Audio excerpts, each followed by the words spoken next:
Hi friends. ఈరోజు evening work అంతా complete అయిపోయింది. కొన్ని ప్రాజెక్టులు ఉంటే అన్నీ కంప్లీట్ చేసేసాను. సో వర్కర్స్ కూడా ఎవరికి చెప్పిన వర్క్ అంతా కంప్లీట్ చేసేసారు. ఈ వీక్లో ఎవరికైతే పెండింగ్ వర్క్స్ ఉన్నాయో, ప్రాజెక్ట్స్ ఉన్నాయో అవన్నీ కూడా కంప్లీట్ అయిపోతాయి. సో ఇది కొద్దిగా పక్కన పెడితే ఈరోజు నేను ప్రాక్టికల్గా ఈ యొక్క 1.5 ఇయర్ కాకుండా డైరెక్ట్ సేలింగ్ ఇండస్ట్రీలో 2017 నుంచి చాలా నాకు ఎర్నింగ్స్ నేను సంపాదించడం స్టార్ట్ చేసినప్పటి నుంచి ఒక బిజినెస్ అనేది మనం స్టార్ట్ చేసే ముందు చాలా చాలా ఎవరికి తెలుసు ఇది అందరికీ, కానీ తెలిసి కూడా అదే తప్పు చేస్తారు. ఇది చాలా ఇంపార్టెంట్, గుర్తుపెట్టుకోండి. మళ్ళీ ఎవరు కూడా సరే ఈ తప్పు మాత్రం ఎవ్వరు చేయకండి. చాలా చాలా ఇంపార్టెంట్. నా యొక్క ఎక్స్పీరియన్స్లో నేను మాత్రం ఆ తప్పు అయితే చెయ్యను.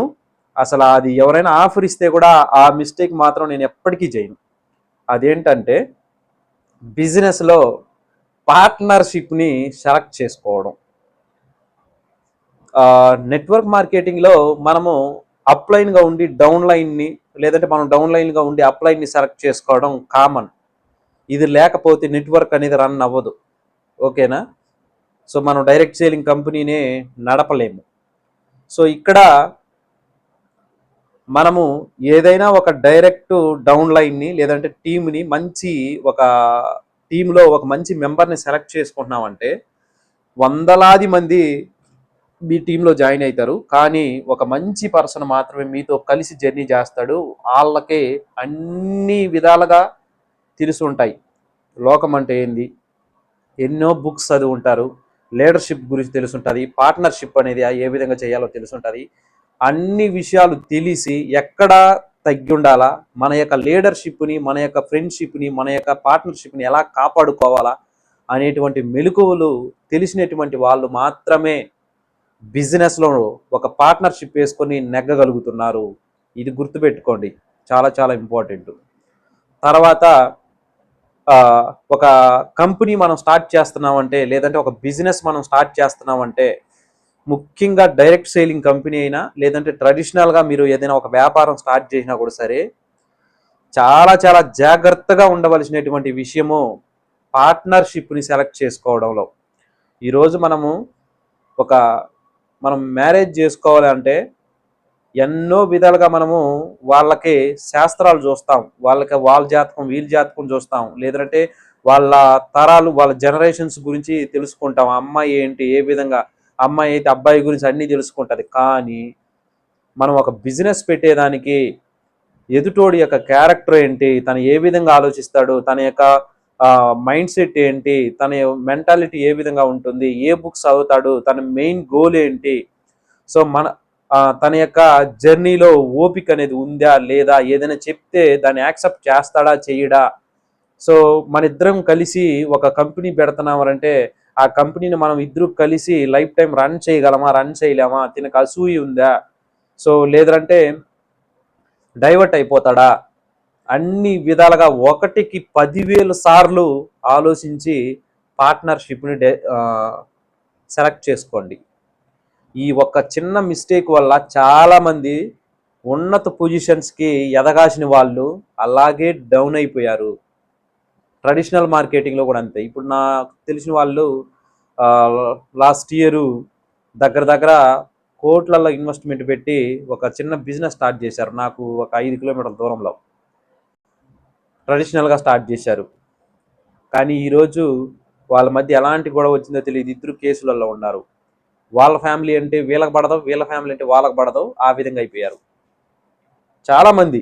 ఒక బిజినెస్లో పార్ట్నర్స్ ఒక బిజినెస్ స్టార్ట్ చేసిన తర్వాత, ఒక వ్యాపారాన్ని స్టార్ట్ చేసిన తర్వాత నిలబడేటువంటి వాళ్ళు పార్ట్నర్షిప్ 100%లో కేవలం ఒక 1 or 2% మాత్రమే ఉన్నారు. రిమైనింగ్ 98 or 99% ఆఫ్ పార్ట్నర్స్ విడిపోతున్నారు. చాలా విధంగా ఆ బిజినెస్ని కొలాప్స్ చేసుకుంటున్నారు. సో ఇది చాలా చాలా ఇంపార్టెంట్. సో మనము ఇంట్లో ఉన్నటువంటి అన్నదమ్ముల్ని, వైఫ్ని, పిల్లోల్ని నమ్మలాకున్నాం ఈ కాలం. ఒక వ్యాపారంలో డబ్బు గనక చేతిలో పడిందంటే డబ్బు ఎక్కువగా సంపాదించే కొద్దీ వాళ్ళకంటూ ఒక వే అనిపిస్తుంది. స్టార్టింగ్లో అయితే బాగానే ఉంటారు, ఓకేనా.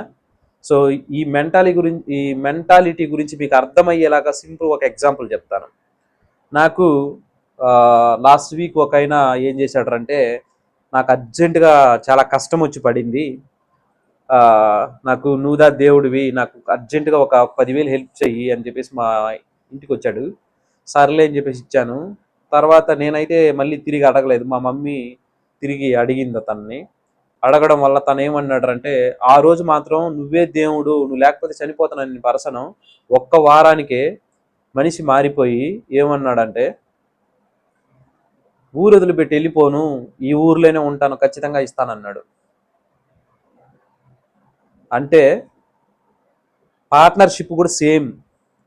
డబ్బు ఎప్పుడైతే మనకి ప్రెజర్ అనేది ఏర్పడుతుందో, సో వాళ్ళ యొక్క డబ్బు సంపాదించే కొద్దీ మనం గ్రోతింగ్ అవుతున్న కొద్దీ, లేదంటే ఏదో ఒక సిచ్యువేషన్లో పార్ట్నర్షిప్లో ఇబ్బంది అనేది వచ్చేస్తుంది. నేను దాన్ని ఎందుకు ఎగ్జాంపుల్ చెప్పానంటే, దానికి దీనికి సూటబుల్ కాకుండా మనిషి మెంటాలిటీ ఏ విధంగా చేంజ్ అవుతున్నది అని చెప్పేసి చెప్తున్నాను నేను. పార్ట్నర్షిప్ వల్ల ఏదైనా జరిగిందంటే మాత్రం లైఫ్ లాంగ్ కోలుకోలేని దెబ్బ పడుతుంది మన పైన. ఎందుకంటే మీకు ఒక బిజినెస్ బుక్లో ఇది ఉంది. ఆ యొక్క బిజినెస్ బుక్లో ఏమని ఉందంటే, ఇద్దరు పార్ట్నర్స్ బిజినెస్ స్టార్ట్ చేస్తారు. సో బిజినెస్ స్టార్ట్ చేసిన తర్వాత ఒక ఉన్నతమైన పొజిషన్ పోయిన తర్వాత తన పార్ట్నరు తినకు ఆపోజిట్ అయిపోతాడు. సిచ్యువేషన్స్, పరిస్థితులు మార్చేస్తాయి తనని. అయిపోయిన తర్వాత ఈ పార్ట్నరు ఏ విధంగా ఆలోచిస్తాడు, ఏ విధంగా ముందుకు వెళ్తాడు అనేది తను ఇన్ని రోజులు తినతో పాటు జర్నీ చేసినాడు కాబట్టి ఫుల్గా తన గురించి తెలుసు కాబట్టి నిన్ను ఈజీగా తను బీట్ చేయగలడు, నిన్ను ఎక్కడ కొట్టాలనో అక్కడ కొడతాడు.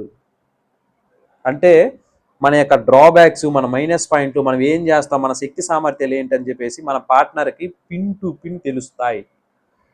సో అలాంటి పార్ట్నర్ని మనము ఎంత జాగ్రత్తగా మనము మెయింటైన్ చేయాలనో, మెయింటైన్ అంటే వాడిని ఏమార్చాలని కాదు, అంత బాగా మన ఇద్దరు పార్ట్నర్స్ మధ్య ఎంతమంది పార్ట్నర్స్ ఉన్నా వాళ్ళ మధ్య అంత అనుబంధం, మంచి అనుబంధం అనేది ఉండాలి.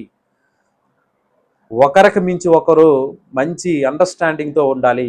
ఒక్కరు కూడా ఎవరు తక్కువ కాకూడదు, ఈక్వల్గా ఉండాలి. ఈ విధంగా కనీసం ఇద్దరు లేదంటే ముగ్గురు కనుక పార్ట్నర్స్ కనుక సెట్ అయ్యారా, ఇంకా ప్రపంచమే వాళ్ళ చుట్టూ గిర్రని తిరుగుతుంది.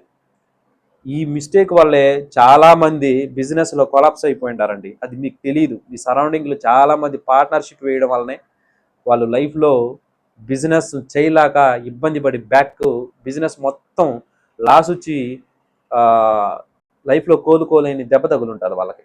చూసుకోండి మీరు ఏడైనా కూడా సరే. కాబట్టి మనతో పాటు జర్నీ చేసేటువంటి పార్ట్నర్ మాత్రం బిజినెస్లో ఖచ్చితంగా తను మంచివాడు, లేదంటే మంచి అండర్స్టాండింగ్ మీ ఇద్దరి మధ్య కనుక లేకపోతే ఏదో ఒక రోజు నాటికి నీకు పెద్ద కాంపిటీషన్ ఎవరంటే, లేదంటే నీ ప్రాణాలకు కూడా ఆపద తెప్పించేటువంటి ఇబ్బంది ఎవరంటే తనే. So at the same time నువ్వు సక్సెస్ అవ్వాలన్నా కూడా తనే. మీ ఇద్దరు ఏ విధంగా ఆలోచిస్తారో దాని మీద డిపెండ్ అవుతుంది. సో పార్ట్నర్షిప్ని సెలెక్ట్ చేసుకునేటప్పుడు ఇంత చెప్తున్నాను అంటే దానికి తగ్గ జాగ్రత్తలు తీసుకోండి, లేదంటే పార్ట్నర్షిప్పే ముగించేయండి. వద్దు, ఒంటరిగా పోరాటం చేయి. రోజుకి 10,000 20,000 లేదంటే 1,000 రూపాయలు లేదంటే 5,000 వచ్చినా నీది బిజినెస్ మంచిగా చేసుకో, తృప్తిగా ఉండు, నీ బిజినెస్ నువ్వే చేసుకో. అంతే తప్ప పార్ట్నర్షిప్ని సెలెక్ట్ చేసుకునేటప్పుడు మాత్రం నేను మళ్ళీ చెప్తున్నాను కదా, 100 మంది పార్ట్నర్షిప్ వేస్తే అందులో ఒక జత మాత్రమే సక్సెస్ అవుతుంది. రిమైనింగ్ వాళ్ళందరూ ఏదో ఒక మూమెంట్లో డైవర్ట్ అయిపోతారు. ఓకే, డైవర్ట్ అయిపోతారని కాదు, అయిపోతున్నారు. నేను చాలామందిని చూస్తున్నాను కాబట్టి చెప్తున్నాను. తప్పు లేదు కదా, నిజంగా దీనివల్ల ఎంత లాస్ అవుతారు చాలామంది. ఈ వీడియో చూడండి, సో మిమ్మల్ని మీరు కనిపెట్టుకోండి. సో మీ యొక్క పార్ట్నర్స్ ఎలాంటో తెలుసుకోండి. స్టార్టింగ్లోనే తెలుసుకోవాలి. ఒకసారి రన్ ఆన్ అయిపోయిన తర్వాత ఒకవేళ ఇబ్బందిగా ఇడిపోవాలంటే కూడా కూల్గా ఎలాంటి ఇబ్బంది లేకుండా తన బిజినెస్ తంది నిదానంగా గొడవలు లేకుండా విడిపోండి. సో ఎందుకు చెప్తున్నానంటే మనిషి అంటే ఆశావాది. సో ఈ పార్ట్నర్స్ మధ్య మాత్రం బిజినెస్లో ఒక్కసారి మిస్అండర్స్టాండింగ్ వచ్చిందంటే మాత్రం అది ఎట్టి పరిస్థితుల్లోనూ ఒకటవదబ్బా. ఎంత ఇది ఉంటుందంటే వాళ్ళు ఇంతకుముందు జరిగినటువంటి విషయాన్ని ఒకరికొకరు మర్చిపోయి మళ్ళీ ఒకటవ్వాలంటే మాత్రం వాళ్ళు ఎంత మనసున్న వాళ్ళు ఉండాలంటే అది పాసిబుల్ కాని విషయం. ఎంత బాగా కలుసుకోవాలని ట్రై చేసినా మనసు ఒప్పుకోదు. మళ్ళీ ఏదో ఒక సిచ్యువేషన్లో గొడవ వస్తుంది. నాకుండారు ఆ విధంగా డైరెక్ట్ సేలింగ్లో నా వల్ల సక్సెస్ అయిన వాళ్ళు ఇప్పటికీ ఏదో ఒక మిస్అండర్స్టాండింగ్ వల్ల వెళ్ళిపోయి ఇప్పటికీ కూడా సరే మంచిగా మాట్లాడినా ఒకటెవరు వాళ్ళు, ఎట్టి పరిస్థితుల్లోనూ ఒకటే ఎవరు. అయినా ఒకరోజు 2 రోజులు ఖచ్చితంగా ఏదో ఒక మూమెంట్లో మళ్ళీ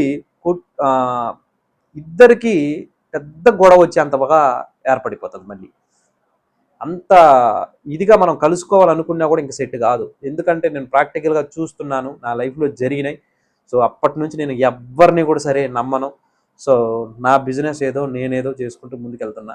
సో మీరు కూడా ఈ వీడియో వల్ల ఏదైనా ఒకటి నేర్చుకుంటే మాత్రం సో నేను హ్యాపీ, మీరు happy, no problem. So partnership గురించి బ్యాడ్గా చెప్పారు సార్ మీరు అని చెప్పేసి మాత్రం అనుకోవద్దండి. ఉండారు, ఖచ్చితంగా మంచి వాళ్ళు కూడా ఉన్నారు. వాళ్ళ దారి వేరు, రిమైనింగ్ వాళ్ళ దారి వేరు. Okay, all the best.